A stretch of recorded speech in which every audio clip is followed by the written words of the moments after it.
Bom dia, igreja. Tá precisando dessa água. Vocês estão bem, gente? Privilégio a gente poder estar aqui mais uma vez, mais um domingo, na casa do nosso Pai, para a gente poder se encontrar como família, para a gente poder adorar o nosso Pai, para a gente poder entregar a Ele o louvor que é devido.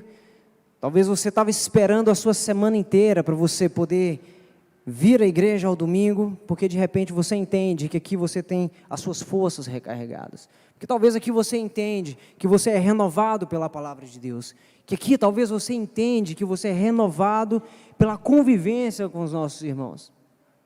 E a gente costuma dizer aqui na igreja que esse culto de domingo, ele é como aquele almoço em família.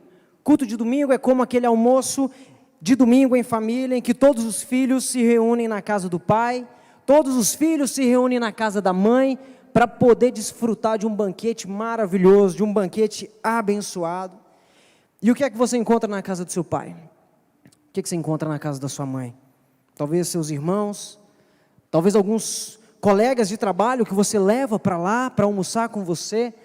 Na casa do pai você encontra uma comida maravilhosa, uma comida saudável muitas vezes, porque o pai está preocupado com você. Porque o pai, ele cuida do seu coração. Porque o pai, ele quer receber o seu filho da melhor maneira possível. Então, na casa do pai, você encontra os seus irmãos, você desfruta de uma excelente comida, de um excelente banquete. Na casa do pai, você tem boas conversas e você segue renovado para a sua próxima semana. E aqui na igreja não é diferente. Na casa de Deus não é diferente. Você chega cedo, você toma um café ali na cantina. Ali na cantina você encontra algumas pessoas que você não via há algum tempo, você coloca o papo em dia, em seguida você segue para as classes, você vai para a EBD, você vai para o PIB College, talvez você vai se encontrar com o pessoal do seu ministério, porque talvez hoje você vai servir na EBD, no louvor, no Kids, e dá 10 horas, você chega aqui, se assenta nesse banco, você pode desfrutar de uma palavra abençoada que Deus tem para a sua vida. Você pode entregar a Deus o louvor que lhe é devido, o louvor que Ele quer ouvir de você. Então, quando você senta aqui, você pode desfrutar dos detalhes que foram perfeitamente pensados para que você tivesse uma experiência com Jesus neste lugar. Para que você pudesse adorar a Deus de livre e espontânea vontade, para que você pudesse ouvir a voz de Jesus falando com você. Então você pode seguir a sua semana para transbordar na vida das pessoas daquilo que você está cheio.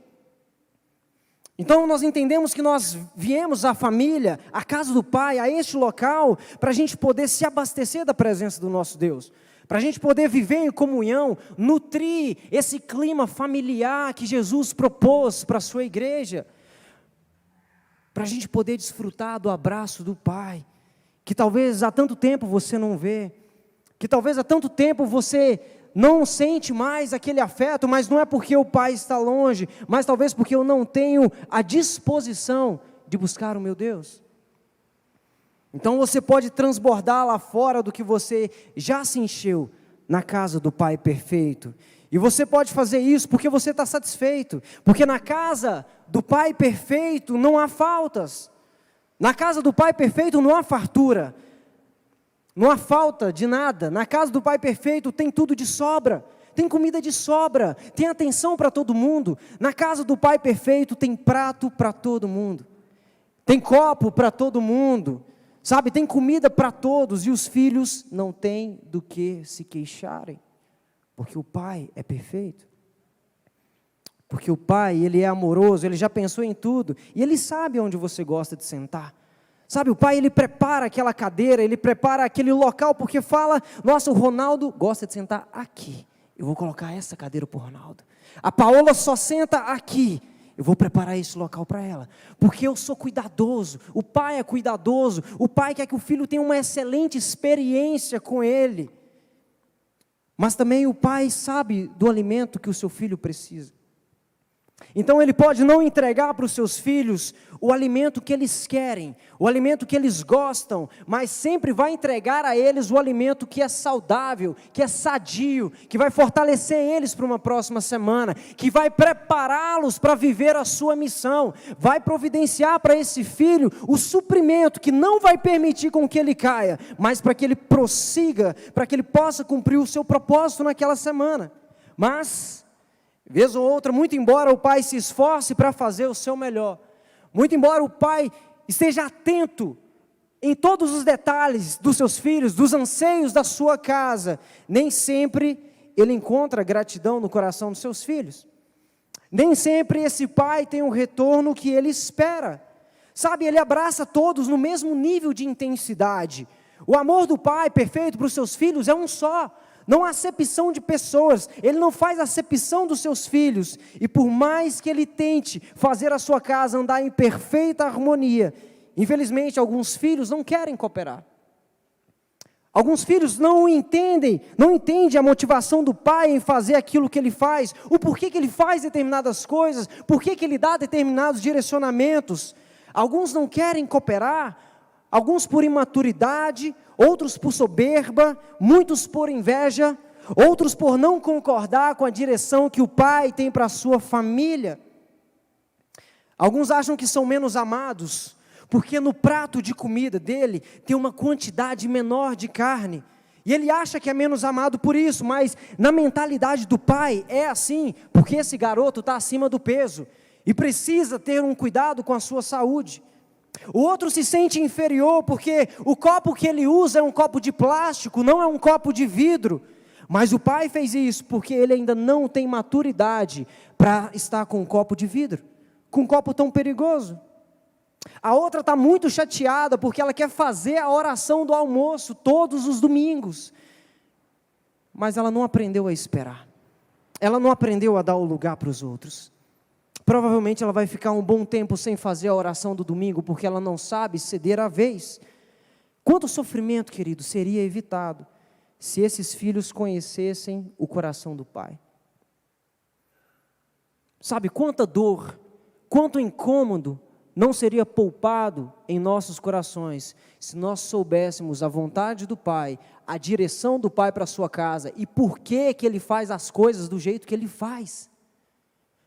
Muito sofrimento seria evitado.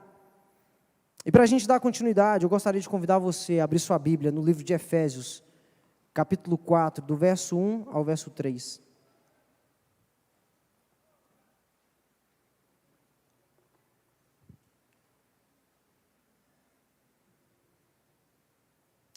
Efésios capítulo 4, verso 1 ao verso 3. Quantos encontraram? Amém? Quem não encontrou ainda? Espera aí. Vou esperar um pouquinho.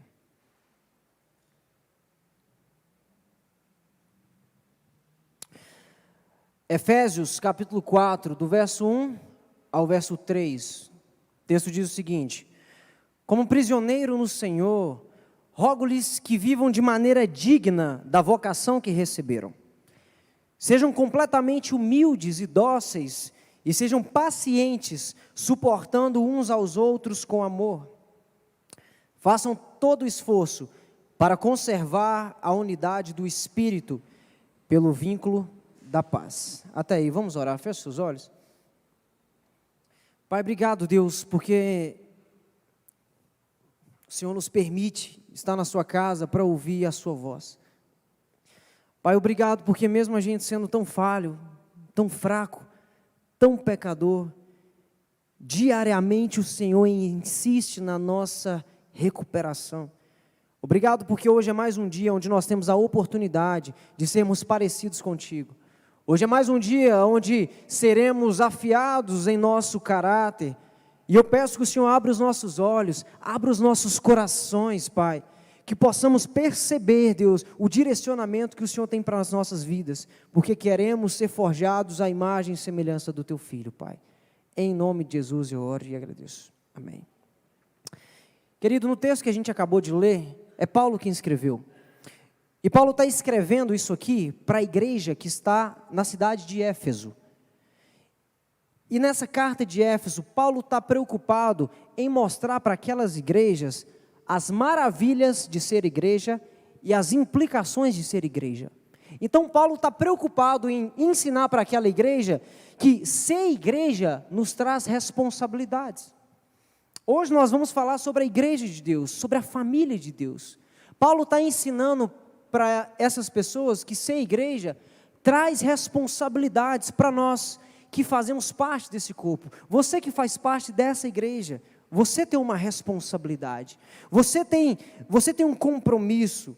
Fazer parte desse corpo te torna responsável por alguns quesitos.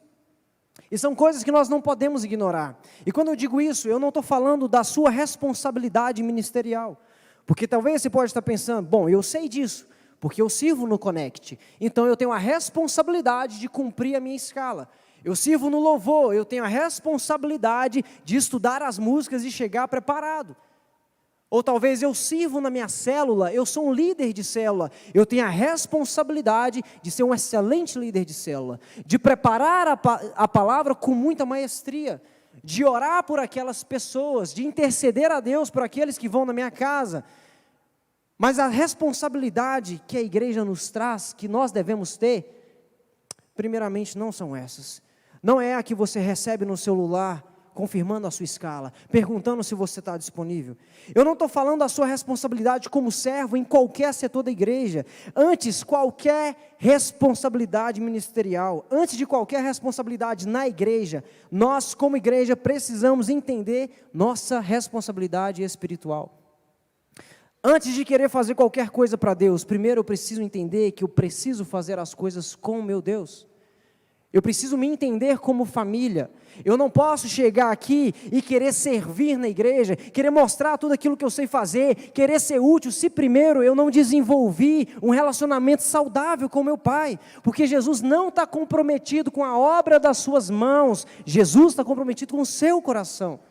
Você não está na casa do Pai porque Ele precisa de alguém para lavar louças, você está ali porque Ele precisa se relacionar contigo. Ele precisa pontuar no seu coração as coisas que Ele percebe que está em desacordo com a sua conduta. Jesus precisa pontuar nas nossas vidas aquelas coisas que nós fazemos e não condizem com a cultura do seu lar. É por isso que nós somos igreja. Para ser a igreja que Jesus espera, eu preciso entender a cultura que Ele estabeleceu para ela. E eu não posso entender a cultura que Deus estabeleceu para este lugar, se eu faço as coisas para Ele, mas eu não ando com Ele. Porque dessa forma, nós corremos o sério risco de ser a igreja que nós achamos que é boa, mas não a igreja que Cristo espera. Pensa se na minha imaturidade como filho, eu querer gerir a casa do meu pai, se antes ter um relacionamento com o meu pai para saber dos objetivos que nós temos. Eu vou querer mandar nas finanças dele, eu vou querer que ele compre aquilo que não é prioridade, eu vou querer que ele me leve para lugares que eu ainda não estou pronto, eu vou querer que ele me dê oportunidades que eu ainda não estou pronto, eu vou querer fazer as coisas no lugar do meu pai, mas só faz isso quem não se entende como filho, mas quem se entende como órfão.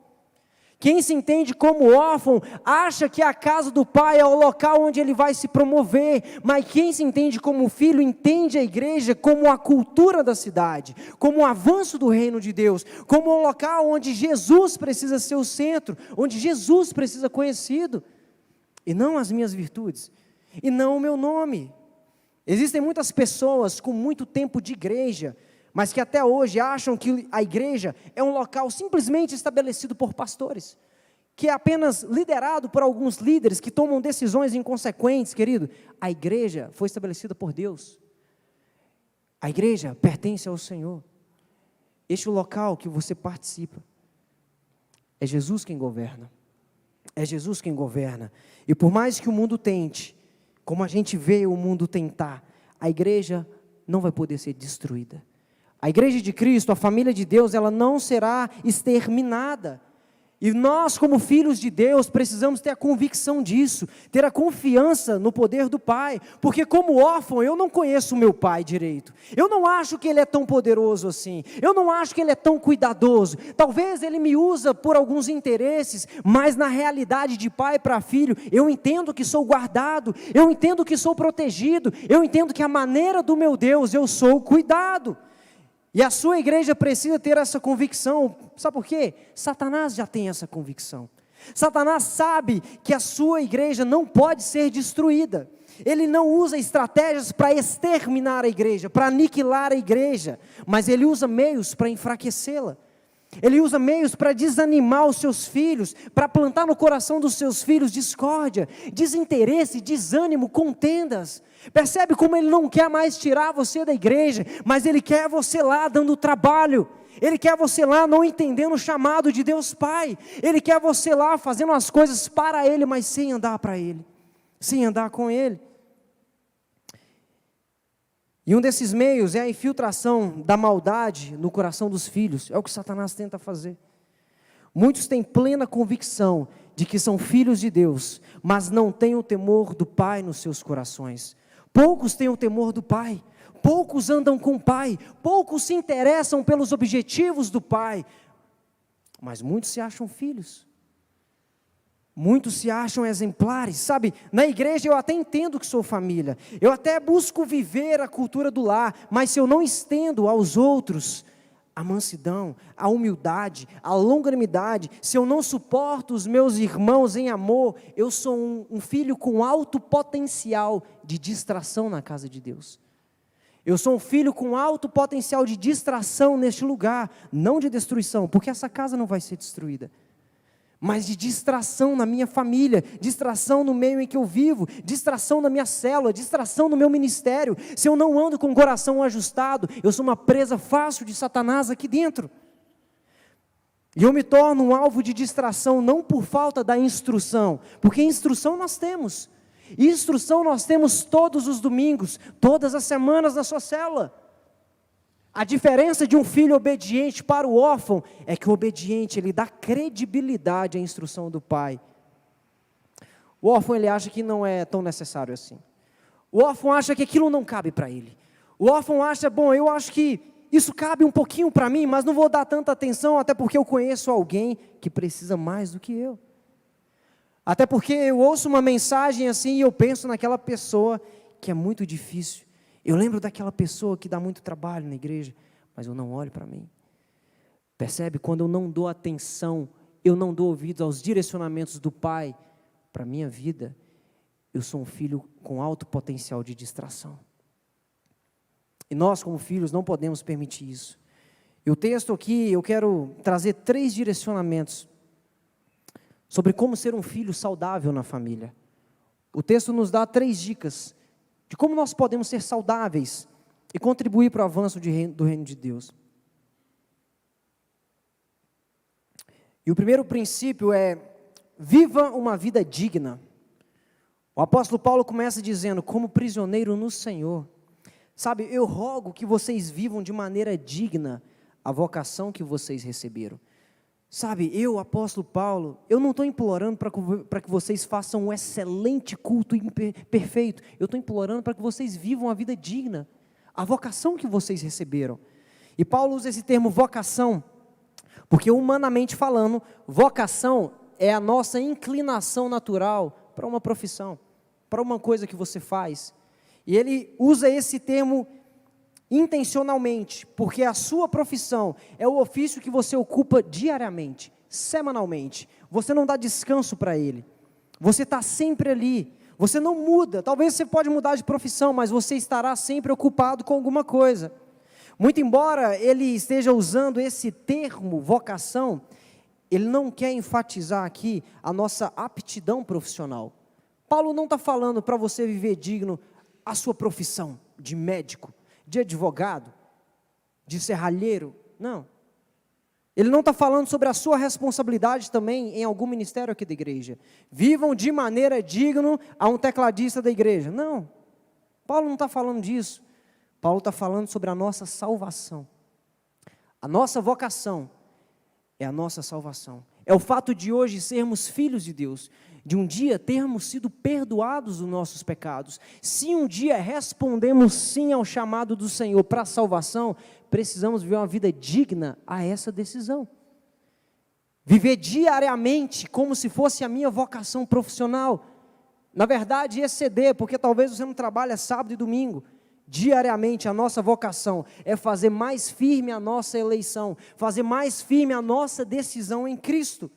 Nós que fomos salvos pelo Senhor, libertos da nossa vida antiga, de pecado em consequência. Minha vocação primária, como Samuel, não é ser ministro de louvor, é ser filho de Deus. Minha vocação primária não é vir aqui tocar algumas canções, cantar algumas canções, porque a igreja precisa. É ser alguém à imagem e semelhança de Jesus. É ser alguém que carrega a identidade do Pai. Eu, quando tomo uma decisão na minha vida, eu não decido porque eu sou ministro de louvor. Eu não decido não errar porque eu sou alguém que está aqui no domingo. Eu decido não errar porque eu sou perdoado. Porque eu sou filho de Deus. Eu decido não errar, não é porque eu carrego um tipo de responsabilidade. Decido perdoar porque em mim existe uma patente de pecador perdoado. Pecador justificado. Comprado por um alto preço e por um preço de sangue. É por isso que eu tomo as minhas decisões na vida. É por isso que eu decido acertar. É por isso que eu busco não errar. Se ao tomar uma decisão eu decido acertar por ser um ministro de louvor, eu não sou digno dessa responsabilidade. Se ao tomar a sua decisão de não errar, você não erra porque você vai dar a sua palavra na célula, você não é digno dessa posição. Você não é digno da confiança que Jesus colocou sobre você. Eu não sou digno da responsabilidade que Cristo me entregou. Porque se eu não entendo a minha vocação como a minha maior responsabilidade, eu não vou entender mais nada. Porque eu não estou aqui pelo que eu faço, mas eu estou aqui pelo que eu sou em Cristo. Deus não te dá responsabilidades porque você é bom, Ele te dá responsabilidades porque você é salvo. Nós temos a responsabilidade que temos, porque nós temos um estilo de vida a ser seguido. As pessoas devem olhar para você e falar: engraçado, você parece com Jesus. Engraçado, você tem algo diferente. Costumo dizer na minha célula: você vai ser a Bíblia que o mundo vai ler. Muitas pessoas que no seu convívio nunca vão entrar aqui dentro. Talvez um dia entre. Mas é você que vai evangelizar eles, não entregando folheto, mas com a sua maneira de viver, com o seu proceder, com a sua maneira de caminhar, com o seu jeito de falar, com a maneira como você decide as coisas, com a postura que você toma diante do erro até dos outros, em não pactuar com isso. Nós temos a responsabilidade que temos, não porque somos bons, mas porque somos filhos de Deus. Então, muda a sua ótica. Deus não te colocou nesse trabalho porque você é o melhor no que você faz. Deus não te colocou nesse trabalho porque você é excepcional. Mas você está aí porque você é um filho de Deus. Você está aí para transbordar Jesus neste lugar. E que amanhã, nessa segunda-feira que vai vir, que você entre no seu trabalho, entendendo que você não está lá só para fazer o que você faz, mas para você ser exemplo de Jesus naquele lugar. Porque você é ponto de salvação ali. Você é ponto de reconciliação naquele lugar. Se você decide acertar, porque carrega uma responsabilidade ministerial, não somos dignos dela. Jesus não espera o seu acerto por causa do seu ofício humano. Jesus espera o seu acerto por causa da sua filiação em Deus. E isso se estende a qualquer outra área da sua vida. Eu, como homem casado, eu não deixo de cometer pecados sexuais só porque tenho um compromisso com a minha esposa. Antes eu deixo de cometer pecados porque eu tenho um compromisso com Deus. Deixo de errar porque antes dela eu sou fiel a Deus. Antes de ser fiel à minha esposa, eu selei um compromisso com meu pai. A aliança que eu fiz antes da Bruna foi a minha aliança com Jesus, quando eu disse: Senhor, eu aceito o Senhor no meu coração, eu me arrependo dos meus pecados, eu estou disposto a deixar a minha vida promíscua. Como eu quero assumir responsabilidades no reino de Deus, se eu não tenho responsabilidade com o próprio Deus? A casa do Pai perfeito é aquela casa onde os seus filhos entendem a vocação do Pai. Ele não lava vasilha só porque ele quer lavar vasilha. Ele lava porque sabe que é importante para o Pai. Ele não leva um pedaço de carne para o domingo só porque ele gosta de comer a carne, mas porque o Pai pediu. Porque toda vez que eu faço alguma coisa por mim mesmo, eu estou em desacordo com a vontade de Deus para a minha vida. Por mais que a casca das minhas atitudes sejam admiráveis, o meu coração está todo errado. E o problema é que a gente quer viver de maneira digna a tudo que nós possuímos, né? Eu preciso trabalhar de maneira digna a minha contratação. Não é? Primeiro dia de emprego, como é que é? Poxa, graças a Deus eu consegui. Graças a Deus, Pai, obrigado por essa oportunidade de emprego. Então eu vou sair mais tarde, eu vou chegar mais cedo. Acabei o meu trabalho, eu vou fazer o trabalho do outro. Vou chegar no outro dia com um presentinho para o meu chefe. Cara, obrigado por ser um chefe excepcional. Cara, obrigado pela oportunidade de estar aqui. Eu chego em casa falando, Bruna, você viu? Nossa, o meu trabalho é maravilhoso. Eu estou vivendo algo sensacional. Deus me deu uma oportunidade incrível. Vivo de maneira digna a minha contratação.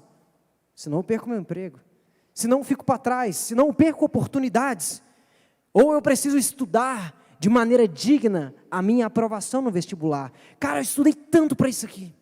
Estudei tanto, estou pagando caro de aluguel em outra cidade, estou pagando caro de transporte, estou pagando caro de alimentação, não posso desperdiçar essa oportunidade, Deus me deu, eu não posso deixar a peteca cair, mas na família de Deus, eu não esforço para viver de maneira digna a minha adoção, não me esforço para viver de maneira digna a minha vocação, talvez porque eu não tenho medo de perder minha filiação, sabe? Eu sei que Deus me ama, Jesus me ama, afinal, Deus é bom demais, Ele não vai me deixar de lado. Eu sei que eu tenho cometido esses pecados toda madrugada, mas Deus vai me perdoar. Ele vai me perdoar, talvez porque eu acho que eu sou importante demais para Ele. E sabe, Ele entende que eu também não tenho esse tempo todo para orar. Deus sabe que eu trabalho demais, porque eu vivo digno à minha profissão. Deus sabe que eu estudo demais, porque eu vivo digno aos meus estudos. Então eu não tenho tempo para ficar orando, eu não tenho tempo para jejuar, eu vou ficar fraco, como eu vou conseguir trabalhar? Então Deus, o Senhor sabe que eu vou te decepcionar em alguns pontos, mas o Senhor entende. E mesmo que eu precise te decepcionar, Senhor, eu sei que o Senhor vai me perdoar, eu sei que o Senhor vai me entender. Mas o que eu não percebo é que quanto mais eu me distancio da presença do meu Pai, menos vontade eu tenho de viver a cultura do seu lar. Então eu estou muito distante de Jesus, e aí eu chego na igreja e falo, estou gostando tanto, a igreja não é mais do jeito que era, né? Eu acho que a igreja mudou, eu acho que a igreja era melhor quando fazia isso. Eu gostava mais quando o pastor pregava de terno, gravata e sapato, todos os dias. Eu acho que a igreja era mais legal antes, quando eu não percebo que o problema não está no outro. Está na minha maneira de enxergar as coisas de Deus, porque eu já não estou focado mais na presença do meu Pai. Quanto mais distante eu fico do Senhor, menos vontade eu tenho de viver na cultura do seu lar. O tempo vai passando, eu começo a achar desnecessário alguns direcionamentos, eu começo a achar desnecessário alguns posicionamentos, eu acho desnecessário abandonar tudo que a Bíblia diz que é errado, até porque eu estou tão desviado que o meu coração mas não sente o peso do certo ou do errado. Tudo se tornou relativo, então depende da maneira de pensar, depende da situação. Não é tudo que é tão errado como a Bíblia diz, nem tudo é tão errado como o pastor diz. Então eu me torno independente, eu quero seguir o meu próprio caminho, eu não retorno mais para a igreja porque eu não tenho mais prazer na sua presença, eu não retorno mais no meu quarto secreto de oração porque acho chato ficar ali 40 minutos, 1 hora orando. Não tenho vontade de viver nada do que a Bíblia diz, e sou contra a maioria dos direcionamentos da minha igreja, fruto de distanciamento do Pai, fruto de frieza no relacionamento com o Pai. Para onde eu olho eu acho defeito, para cada processo é uma reclamação da minha parte, para cada fala do pastor é uma queixa da minha parte, para cada decisão, postura e escolha, eu escolho queixar, sabe? Mas é porque eu não estou focado na vontade do Pai, eu estou focado naquilo que é bom para mim. Será que se Jesus trouxesse à luz todos os nossos pensamentos, nós seríamos aprovados nessa vocação de cristão? As conversas no WhatsApp, o direct no Instagram, as curtidas no TikTok, será que elas atestam a minha maneira digna de viver? Será que elas atestam que você vive de maneira digna a sua vocação de cristão? Atesta que eu vivo digno ao sacrifício de Jesus? Bom, talvez você diga, atesta. Claro. Eu tenho algumas falhas, mas eu sou uma boa pessoa diariamente. Eu sou uma pessoa focada na minha vida com Deus, sabe? Eu sou aprovado pelo Senhor. Eu nunca reclamei de Deus. Posso reclamar da igreja, mas de Deus eu nunca reclamei. Posso reclamar dos pastores, dos líderes, mas da igreja, de Deus eu nunca reclamei. Eu nunca blasfemei contra o Senhor. Eu me cuido quando o assunto é imoralidade. Eu sou exímio exemplo. Aí outra coisa, eu tenho responsabilidades com a casa de Deus também. Eu sirvo em muitos ministérios. Eu entrego aquilo que me pede. Sabe, eu zelo pela casa de Deus. Eu não colo chiclete nos bancos. Eu não jogo papel no corredor. Sabe, eu dou descarga quando eu vou no banheiro. Eu cuido da casa de Deus, mas tem um detalhe muito importante na vida do filho, que às vezes nós não prestamos atenção. Ser filho me traz responsabilidades, não apenas com o meu pai, ou não apenas com a casa, mas também com os meus irmãos. Eu sou aprovado como filho quando eu me relaciono bem com você. Quando eu paro para te ouvir. Quando eu entendo o seu peso. Quando eu entendo a sua dor. Quando eu sei o que te fere e eu escolho ser um ombro amigo para você. Quando eu entendo que você precisa crescer em alguma área e em amor, eu te ajudo. Você já viu um pai dizer, provavelmente, esse filho aqui ó, é esplêndido. Sabe? Essa criança aqui, ó, na infância, só tirava nota boa na escola. Nunca me deu um trabalho. Nunca chegou atrasado. Quando chegava atrasado era por culpa minha. Mas que criança responsável é essa aqui, viu? Cresceu, se tornou um adolescente excepcional. Formou na faculdade, tem um excelente emprego, ganha bem, está estabilizado. Esse garoto tinha tudo para ser o meu orgulho. Tinha tudo para ser um orgulho. O único defeito dele é que ele não dá certo com nenhum dos seus irmãos. Ele é um excelente indivíduo, mas ele é péssimo como família. Ele é um excelente indivíduo, faz tudo o que eu peço, mas quando é para os irmãos, ele fecha a cara. Quando é para os irmãos, ele faz corpo mole.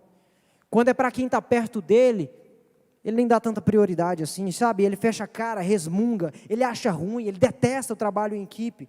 Ele está pronto a ser excepcional naquilo que lhe dá destaque. E ele é assim porque ele se acha superior. Ele se acha um exemplo para todo mundo. Mas ele não percebe que quando ele é desleal aos seus irmãos, ele é desleal ao seu pai.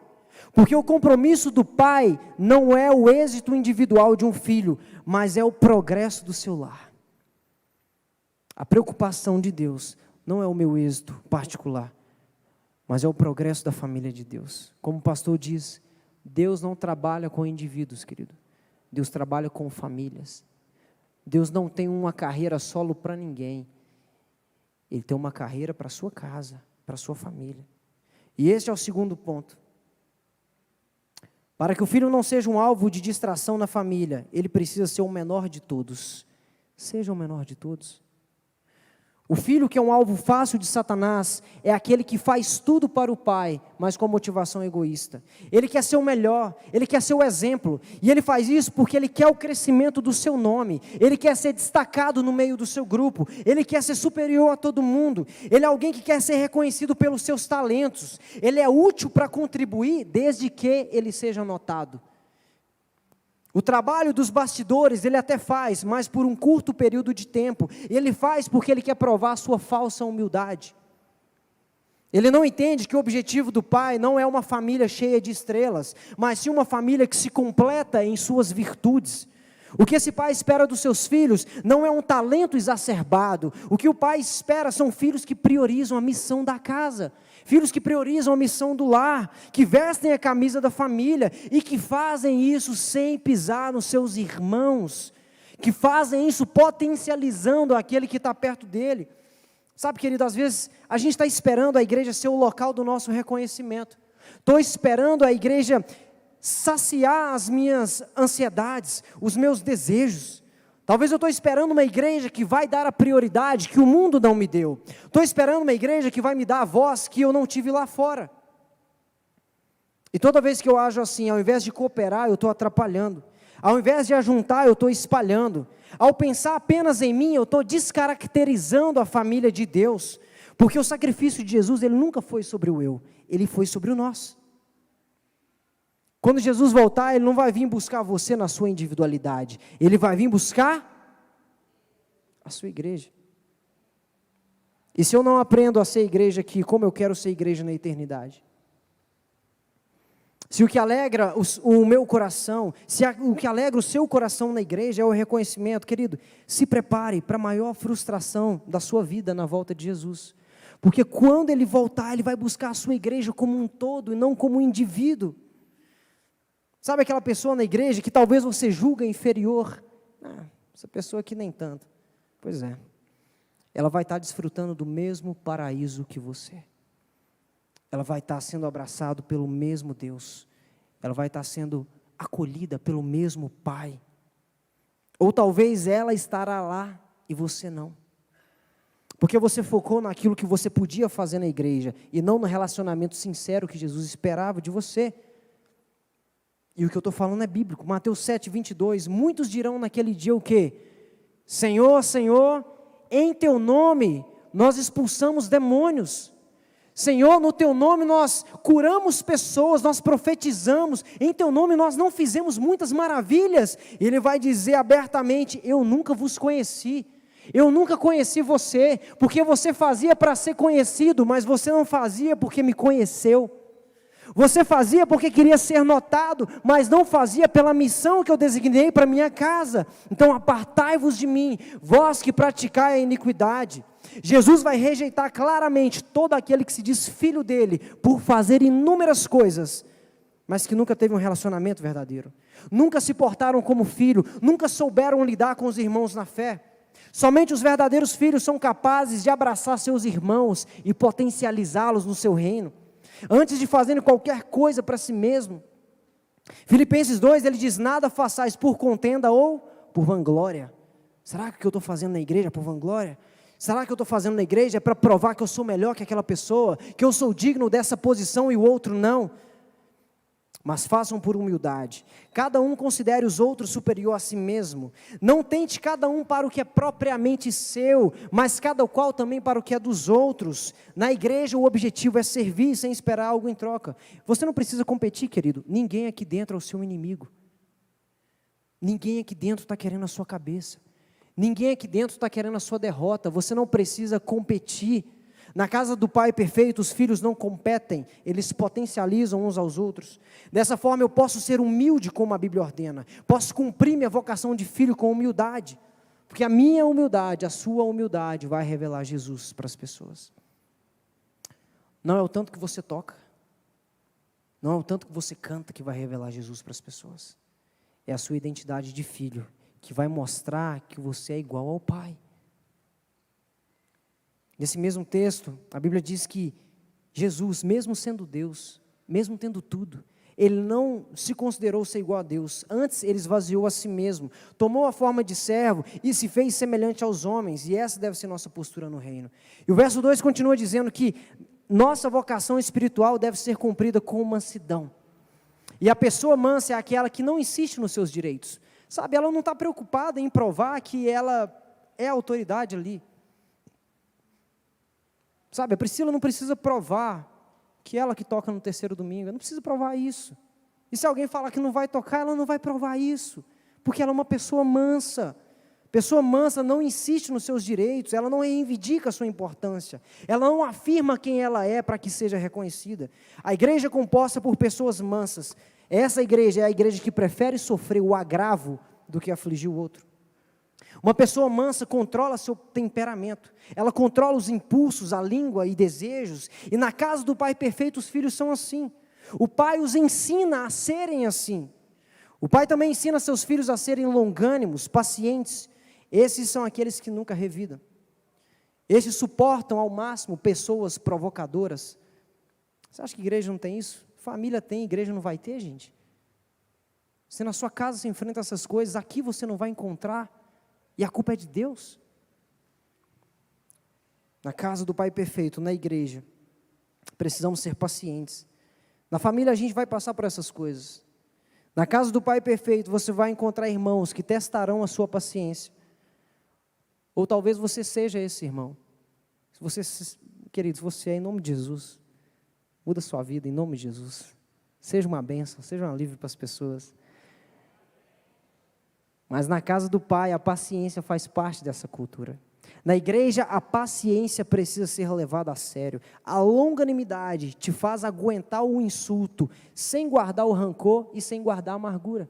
Porque talvez eu estou aguentando, não vou falar nada, porque eu não quero fazer escândalo, mas dentro de mim eu estou doido para sair da igreja, para não voltar mais.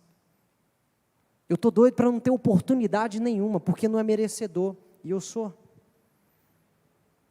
Para vivermos dignos da nossa vocação espiritual, também somos exortados a agir com o amor que suporta os irmãos. E suportar aqui, querido, preste atenção, não é tolerar pessoas difíceis. Quando Paulo fala para suportar o amor, ele está falando sobre sermos suporte para pessoas enfraquecidas.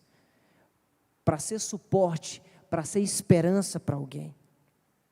É ser um restaurador em meio ao desastre. É ser alívio para o desesperado. É ser um entregador de esperança para quem já desistiu. É muita incoerência da minha parte afirmar que eu sou um filho de Deus se eu não sou um restaurador de vidas, se eu não sou um restaurador de alegria, se eu não sou um restaurador de esperança.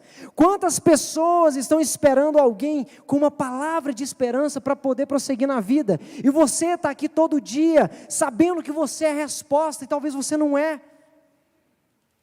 Quantas pessoas estão aguardando ansiosamente o domingo para chegar aqui e receber o seu abraço, e receber o seu sorriso, e receber uma palavra de esperança, sabe, cara, que bom que você está aqui. Nossa, que privilégio ver você aqui, é um privilégio ter você na nossa casa. Talvez quantos na sua célula agora estão em casa, e eles estão neste momento ansiosos para chegar terça, quarta, quinta, não sei o seu dia, está esperando ansioso para esse encontro, para finalmente poder receber o refrigério que você tem. Para a gente pode parecer um encontro normal, sabe? Às vezes pode parecer um simples momento de comunhão, de compartilhar a palavra, mas para essas pessoas da sua célula, para essas pessoas da sua casa de paz, aquele local é a única luz que ele tem em uma semana cheia de trevas. Aquele lugar é o único ponto de esperança que ela tem. Suportar os outros em amor é estender o abraço, é estender o sorriso. É gastar 5 minutos a mais numa conversa com eles, é separar um tempo de oração por eles, é se propor a jejuar pela dificuldade deles. Jesus, querido, gastou a vida dele inteira em prol das pessoas. Se o próprio Jesus, que é o meu exemplo de vida a ser seguido, se ele entregou em amor pelas pessoas, por que é que eu estou correndo delas? Porque quando alguém que eu sei que está passando dificuldade chega para mim, fulano, me chama aqui daqui a pouco, porque sabe que aqui demora, né? Jesus gastou a vida dele em prol de pessoas, e eu estou querendo fugir das pessoas. Será que nós gostamos tanto assim de nos enganar? Talvez a gente goste de se enganar, porque a gente está orando e cantando, Deus, me dá um coração igual ao seu. Pai, venha me forjar a imagem do seu Filho Jesus. Deus, venha mudar minhas atitudes para que eu seja exatamente como o Senhor foi. Mas quando Deus nos dá a oportunidade de sermos como Ele, nós fugimos, nos queixamos, nós reclamamos. Deus, todo dia essa pessoa nunca melhora, essa pessoa nunca está bem, nunca muda. Jesus gastou a vida inteira pelas pessoas, querido. E se hoje você está aqui, nessa igreja, se você faz parte dessa família espiritual, saiba que Deus não te trouxe aqui para ser aplaudido ou para ser reconhecido. Ele não te trouxe aqui para isso. E se hoje é isso que você busca, sabe que você está na direção errada. Você está equivocado. Você está na contramão do seu propósito. Se o reconhecimento que você tem desejado aqui dentro é maior que o seu desejo pelas vidas impactadas, você está fora do propósito do Senhor. Está totalmente errado. O que te caracteriza, filho, não é só a sua presença no lar, é a sua participação na festa que Deus tem dado todo domingo, quando o pecador se arrepende aqui, quando o pecador se arrepende na sua célula, quando um casamento é restaurado na casa de paz. É isso que te caracteriza como filho, quando você celebra aquilo que Deus celebra. Quando você se alegra com o que Jesus se alegra. É quando num culto de batismo, como que a gente teve há pouco tempo atrás, o que te alegra não são as músicas editadas, o que mais te alegra são essas decisões públicas aqui. Porque a Bíblia diz que há uma festa no céu quando um pecador se arrepende. Não é quando nós tocamos músicas rápidas. Não é quando eu cresço no meu nível técnico dentro da igreja. O céu não está em festa quando eu prego 1% melhor. O céu não está em festa quando você serve um pouquinho melhor. O céu está em festa quando o pecador se arrepende. E o filho celebra aquilo que o pai celebra. O que você está celebrando na sua vida? Então, Jesus trouxe você aqui. Se Ele te trouxe aqui, se você faz parte dessa família, então parta com Ele para a seara. Vai trabalhar com Jesus, porque a Bíblia diz que os campos eles estão prontos, mas poucos são os trabalhadores. E se você foi incluído nessa família espiritual, se você faz parte do corpo de Cristo, saiba que é para que você seja um filho aprovado por Deus. Você está aqui porque você foi chamado para gastar os seus dias em prol da vida de alguém. Sabe, quando tem alguém que vem aqui e coloca essa água, a intenção do coração dessa pessoa não vou ser exortado pelo pastor. Eu vou fazer isso aqui porque isso contribui para o reino de Deus. O pastor fala uma coisa que é sensacional, gente, virou uma chave na minha cabeça. Ele vira aqui e fala, gente, está vendo essa pessoa que está batizando? Ela se converteu porque você deu um sorriso para ela lá no Connect. Ela se converteu porque você tocou a bateria direitinho. Ela se converteu porque você estava preocupado com o som.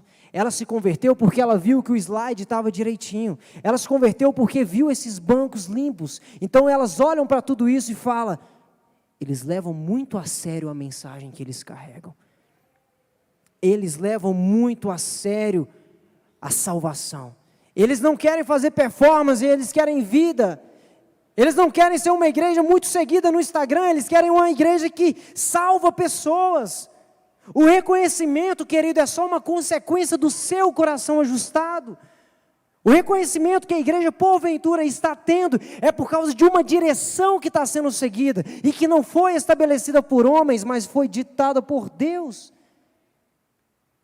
Uma das coisas que eu mais pego do pé no time de louvor é sobre o caráter aprovado. Adianta o que cantar bem aqui se não está com caráter aprovado? Adianta o que tocar bem se está em discórdia com as pessoas? Acha que Deus está comprometido com a sua obra de arte? Ele quer o seu coração. Para fazer o que nós fazemos, o Luan Santana faz 1000 vezes melhor. Para dar show, cantores sertanejos fazem melhor. Mas para transformar a vida, só quem é filho de Deus. Para transformar o coração, só quem entende a sua vocação. Para ser um recepcionista, gente, a Disney faz melhor. Porque para qualquer pessoa que você perguntar na Disney, por que você está fazendo isso aqui? Estou fazendo porque as pessoas precisam se sentir especiais. A gente fez o negócio da Disney recentemente, impressionante o nível de excelência. Rapaz, conta que certa vez, foi passar um carro alegórico lá na Disney com os personagens, Cinderela, Branca de Neve, a Bela. E as pessoas estavam ao redor, no alambrado, sabe? E as pessoas estavam ali observando, e festejando, e gritando, e tinha uma criança com o Mickey na mão, um ursinho de pelúcia do Mickey. E ela estava muito feliz, porque estava vendo aquele carro alegórico com todos os seus personagens, mas sem querer, aquele ursinho cai no asfalto. E o carro alegórico passa por cima daquele Mickey de ursinho. Destrói o ursinho inteiro. Frustração da vida daquela criança.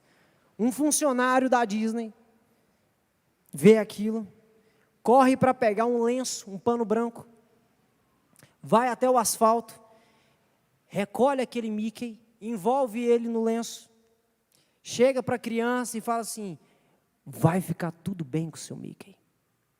A gente vai levar ele para o médico, ele vai ficar bom e você vai ter ele de volta.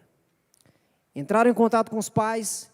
Qual hotel aqui da Disney vocês estão hospedados? Ah, quarto tal, não sei o quê. Notou? Notei. Espera a gente lá 9 horas da noite hoje. Foram, jogaram o Mickey velho fora, pegaram o Mickey novo, às 9 horas, chegam na porta do hotel. Um rapaz todo de branco, vestido de médico, com a maleta, com as ferramentas médicas, com o Mickey novo nos seus braços, ainda naquele lenço branco, chega para aquela criança e fala assim: aqui está seu Mickey, está novo. A gente falou que ele ia ficar bem, ele ficou bem. Olha o nível de excelência que a Disney tem para trazer uma mensagem para aquelas pessoas. Fizeram uma pesquisa lá perguntando o que as pessoas queriam. Não era parques melhores, não era shows melhores. Número 1 na pesquisa da Disney foi o seguinte: eu só quero me sentir especial. É só isso que eles querem. Quem vai lá só quer se sentir especial. Percebe como eles fazem com muita excelência? Porque eles querem fazer as pessoas se sentirem especiais. Será que a nossa motivação como filho de Deus é menos digna do que a motivação da Disney?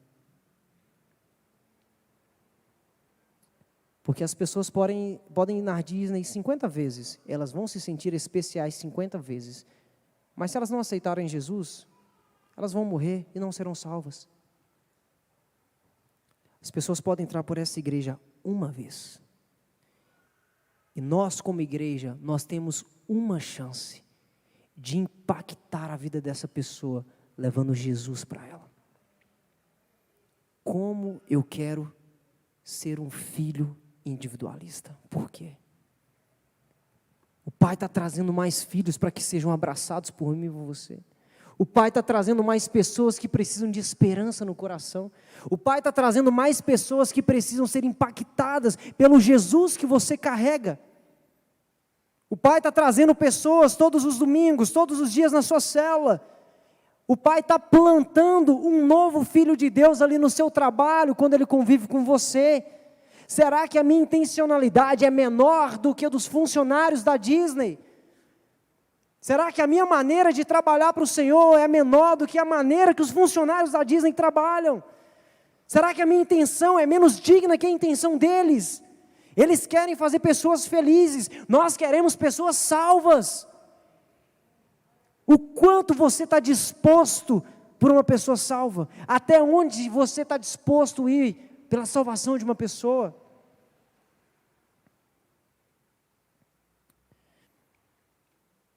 E o terceiro e último ponto: preserve a unidade do Espírito no vínculo da paz. Para encerrar, o terceiro e último ponto: preserve a unidade do Espírito, querido. Nós vivemos dignamente a nossa vocação espiritual quando preservamos a unidade do Espírito. Sabe, e essa unidade é exatamente esse tipo de atitude que a gente acabou de citar. Poxa, você acha que a Disney não preserva a unidade das pessoas? Preserva muito bem.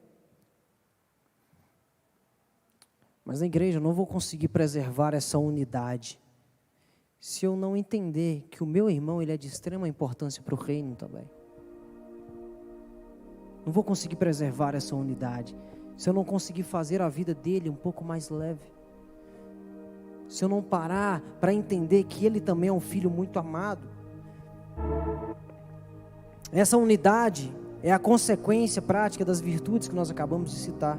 Nós só conseguimos viver essa unidade em família quando entendemos que nossa principal vocação é nos relacionarmos com Deus com humildade, com mansidão, com paciência e com um amor que suporta as pessoas. A questão é que todas essas coisas só podem ser praticadas por nós se nós tivermos uma profunda intimidade com o Espírito Santo. Você, como filho de Deus, só consegue entender a importância da unidade se você estiver íntimo do Espírito Santo de Deus. Como o pastor disse semana passada, ninguém nasce leal, querido. Todo mundo nasce leal a si mesmo, mas a lealdade ao próximo, ela é aprendida, ela é desenvolvida. E eu não posso praticar um ato tão nobre, criado por Deus, na minha carnalidade. eu não vou conseguir sustentar os desígnios de Deus na minha carnalidade, na minha humanidade.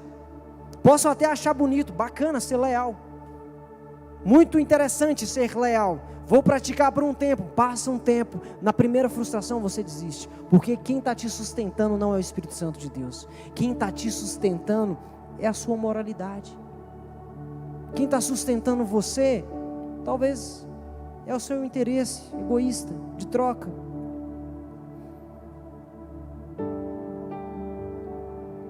É o Pai que nos convence, é o Espírito Santo que nos ensina a sermos um. Somente o Pai perfeito, somente o dono desta casa, somente Deus pode nos convencer do pecado, da justiça e do juízo. É Ele que pode te convencer dos desígnios dEle, porque talvez você está querendo fazer as coisas para Deus, mas sem Deus, está querendo praticar a honra sem Deus, está querendo perdoar sem Deus, está querendo pregar para as pessoas, para todo mundo se converter sem Deus, está querendo ser um exemplo na igreja sem Deus. O que caracteriza a qualidade da casa do Pai é o próprio Pai. Logo, quem é admirado dentro da casa é quem se parece com o Pai, mas ninguém consegue se parecer com o Pai se primeiro não conviver com Ele. Não posso amar quem eu não conheço, não posso ter atitudes de pessoas das quais eu não convivo. Se eu não gastar tempo com Augusto, não vou me parecer com ele. Se eu não gastar tempo com Augusto, nem vou saber da história da vida dele. Se eu não gastar tempo com meu Deus, não é a religião que vai me ensinar. O que Jesus pode ensinar a você, querido? 4 anos de teologia não pode te ensinar. 8 anos de teologia não vai te dar a experiência que você pode ter dentro do seu quarto, em oração. 50 anos servindo na igreja não vai te dar a experiência e a substância que 50 anos no quarto em oração te daria. Você não precisa convencer Deus a nada. Você não precisa provar a Deus que você é aprovado porque você faz muito. Você precisa provar para si mesmo que você é um pecador arrependido. E nós provamos isso na nossa devoção diária ao Senhor. Somente com a prática da cultura do céu, a gente vai manter a paz no nosso meio. E o último versículo, verso 3, ele diz que a paz, presta atenção nisso, ele diz que a paz é o vínculo dessa unidade. A paz é o que sela a unidade na casa de Deus. A paz é como essa algema que mantém as coisas próximas, unidas. E sabe o que isso quer dizer? A palavra grega usada nesse texto para vínculo faz alusão a ligaduras do corpo humano. Faz alusão a ligaduras que mantêm o seu corpo em movimento. E foi intencionalmente Paulo usar isso, querido. Você quer contribuir no reino de Deus? Você quer contribuir na igreja de Cristo? Você quer contribuir na obra de Deus? Primeiro assuma a sua responsabilidade espiritual, que talvez está quebrada, talvez está fraca, talvez está desorganizada, talvez é inconstante. Assuma a sua responsabilidade espiritual. Seja um homem e uma mulher cheia de Deus. Seja um homem e uma mulher que é exemplo nessa sociedade, segundo o coração de Deus e não segundo as suas intenções. Seja um homem cheio de Deus, porque esse Espírito que te enche é o Espírito que te capacita para os valores dessa casa. O Espírito Santo de Deus que te enche é o Espírito que capacita você a praticar os valores da casa de Deus, a praticar os valores do reino. Não sou eu te ensinando como funcionam algumas coisas, é Deus. É o Espírito do Senhor te convencendo. Então, antes de assumir qualquer responsabilidade na casa de Deus, assuma uma responsabilidade com o próprio Espírito de Deus, pois esse Espírito produz a paz na sua vida, e essa paz, lembra, é a ligadura que faz com que o corpo de Cristo funcione em perfeita harmonia. Se eu não tenho relacionamento com o Espírito, eu não vou ter harmonia com ninguém. Se eu não tenho comunhão com o Espírito, eu não vou ter a paz do Espírito, que excede todo entendimento. Porque o mundo está cheio de pessoas que não têm um relacionamento profundo com Deus. É um relacionamento raso, é um relacionamento religioso. É o nome na lista de membros que está há 30 anos, mas nunca teve a presença de Deus queimando em seus corações. Às vezes está servindo há tanto tempo, mas não lembra a última vez que se arrependeu dos seus pecados. Não lembra a última vez que chorou por constrangimento dos seus pecados. Chora porque não tem as coisas, mas não chora porque não é parecido com Cristo. Chora porque não conseguiu determinado sucesso, mas não chora porque o êxito espiritual está distante. Chora por muitas coisas, mas não chora porque não é parecido com Jesus Cristo. O mundo está cheio de pessoas com relacionamento raso na casa de Deus, que não tem paz na vida, como consequência de um relacionamento raso. Não tem paz na vida, não tem paz em casa, não tem paz no trabalho, e não tem paz em lugar nenhum, porque não busca a Deus, e querem assumir responsabilidades na casa de Deus. Querido, o compromisso do Senhor não é com o que você faz, mas sim com o que você é. Então, antes de te entregar serviços, Jesus quer te entregar responsabilidades. E essa espiritualidade, ela é percebida pelos frutos que você gera. Você lembra do exemplo que eu dei no início da mensagem, dos filhos? Tem filho que só usa copo de plástico. Por quê? Porque não aprendeu com o pai a usar copo de vidro. Tem filho que já poderia estar com um prato cheio de comida todo domingo, mas o pai está regrando, porque ele não soube lidar com aquilo que ele comeu antes, e agora tem que cuidar melhor da saúde, senão o pai perde esse menino. Tem filho que vai demorar a fazer a oração do banquete, porque ele não sabe esperar a sua vez. Percebe que o que Deus faz na sua vida tem muito mais a ver com você. O que Deus faz comigo tem muito mais a ver com a minha velocidade. Tem muito mais a ver com a maneira que eu entendo a igreja, como eu entendo o corpo de Cristo. Jesus não vai te dar serviço se você não pode ter relacionamento com Ele, porque sem relacionamento com Ele, somos imaturos em nossas atitudes, somos meninos nas nossas motivações, e nós somos egoístas em nossos corações. Sem relacionamento com Deus, só há imaturidade dentro de casa. E Paulo está exortando a igreja, está falando: pelo amor de Deus, eu queria dar alimento sólido para vocês, mas vocês estão no leitinho, vocês não crescem, vocês não querem se arrepender dos seus pecados. A dor do seu coração é porque você não teve aumento de salário. A dor do seu coração é porque você não foi reconhecido na empresa esse ano. Que não está te doendo é que você não é semelhante a Cristo. O que não te dói é porque você não lembra das pessoas que passaram por você, e você deveria ser ponto de esperança para elas, e você não foi. Sabe, é me constranger, porque um Deus santo se entregou por mim, e o mínimo que eu deveria fazer é viver de maneira digna a essa vocação. O mínimo. Quando tivermos feito tudo, quando tivermos acertado de todas as formas, devemos nos considerar os mais miseráveis dos homens, porque só fizemos aquilo que nos foi mandado, e não fizemos nada além do que o reino de Deus precisava.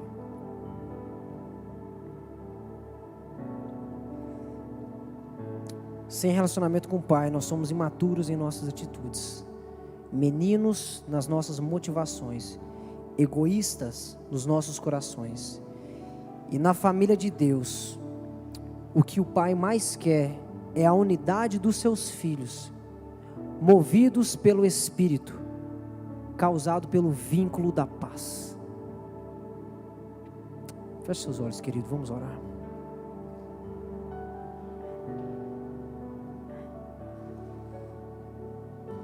Que a presença de Deus que você não limite a presença de Deus no seu coração. O que Ele tem ministrado em você é para você.